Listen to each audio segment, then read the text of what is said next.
मुस्लिम महिलाओं को लेकर देश के सर्वोच्च अदालत ने आज एक बड़ा फैसला सुनाया है। अब मुस्लिम महिलाएं अपने पति से तलाक के बाद गुजारा भत्ता मांग सकती हैं। यह फैसला न केवल महिलाओं के अधिकारों को मजबूत करता है बल्कि उनके समानता को भी मजबूत करता है। चलिए आज इस फैसले के विभिन्न पहलुओं पर विस्तार से चर्चा करते हैं। सुप्रीम कोर्ट ने आज इस फैसले में कहा कि मुस्लिम महिलाएं भी अपने पति से गुजारा भत्ता मांगने का अधिकार रखती हैं और वो उनका अधिकार है जो मिलना ही चाहिए। यह फैसला भारतीय संविधान के अनुच्छेद 14 और 21 के तहत महिलाओं के अधिकारों की रक्षा करता है, जो समानता और जीवन के अधिकार को गारंटी देता है। कोर्ट ने कहा कि मुस्लिम महिलाओं को भी वही अधिकार मिलने चाहिए जो अन्य धर्मों की महिलाओं को मिलते हैं। आपको बता दें, इस फैसले के बाद तमाम तरह के रिएक्शन आ रहे हैं। कई लोगों ने इस फैसले को मुस्लिम महिलाओं के अधिकारों के लिए एक बड़ी जीत बताई। उन्हें आर्थिक सुरक्षा और स्वतंत्रता प्रदान होगा, जिससे यह फैसला मुस्लिम महिलाओं के हित में कारगर साबित होगा। देखिए, देश की उच्चतम न्यायालय का सब सम्मान करते हैं, चाहे वो किसी भी मजहब का हो।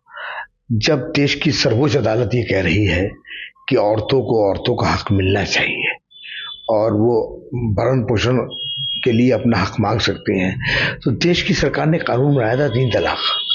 उसके बाद तलाक के रेशो में कमी आई, अब ये कानून आ गया, तो लाजमी बात है कि इसके अंदर घर बर्बाद होने से बचेंगे।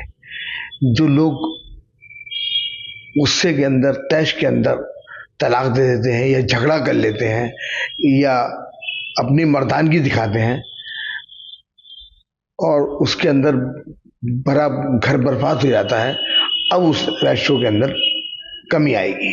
और देश की अदालत है, अच्छा फैसला है।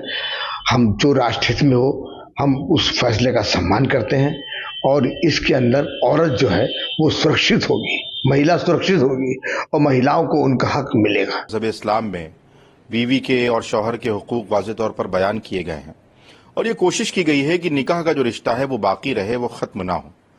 मगर अगर दुश्वारी पैदा हो जाए, आपस में निभा ना हो, आपस में खलिश पैदा हो, तो फिर ये सूरत दी गई है कि तलाक के ज़रिए से या फ़स्ख़ निकाह के ज़रिए से या खुला के ज़रिए से आप उस रिश्ते से बाहर आकर आज़ादाना तौर पर अपनी ज़िंदगी गुजार सकती हैं या सकते हैं। अब जाहिर सी बात है कि जब तलाक हुई या खुला हुई तो फिर इद्दत के दौरान जो खर्च होगा वो शौहर की जिम्मेदारी हो कि वो अपनी बीवी का, जो साबका बीवी हो गई या आप साबका शौहर हो गए, अब आप शौहर नहीं रहे, मगर इद्दत के दौरान का जो खर्च है वो आपके लिए लाजमी है, आप उसे उठाएंगे।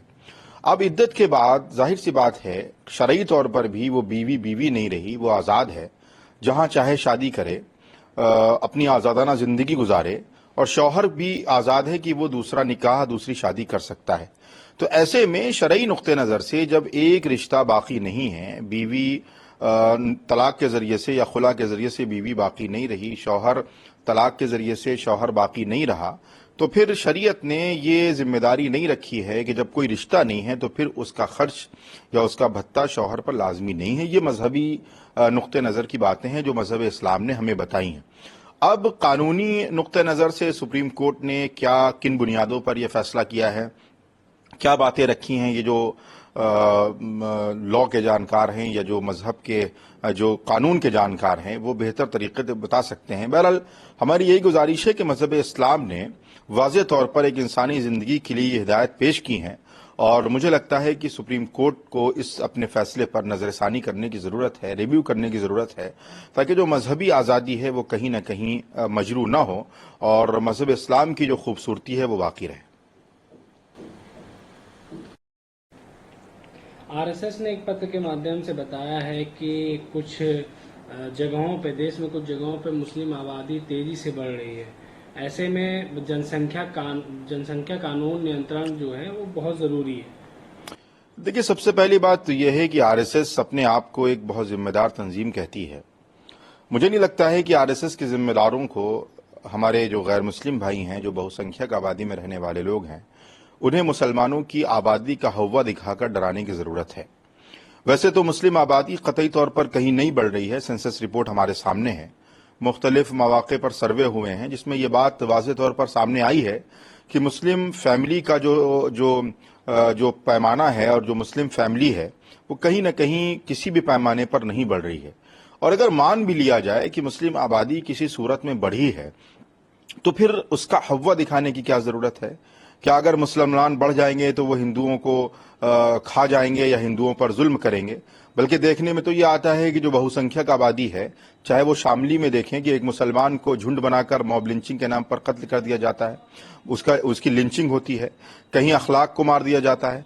तो ये जो सूरत हाल मुल्क में पैदा की जा रही है, मुसलमानों को हिंदुओं से और हिंदुओं को मुसलमानों से जो लड़ाने की कोशिश की जा रही है, और ये तंजीमें जो कहीं ना कहीं अपने पॉलिटिकल एजेंडे के लिए काम कर रही हैं, जो इस मुल्क के लिए कतई तौर पर मुनासिब बात नहीं है कि आप किसी की आबादी को किसी से डराएं या किसी की जनसंख्या का हव्वा बनाकर किसी के अंदर भय और डर पैदा करें। ये मुल्क कानून से चलता है।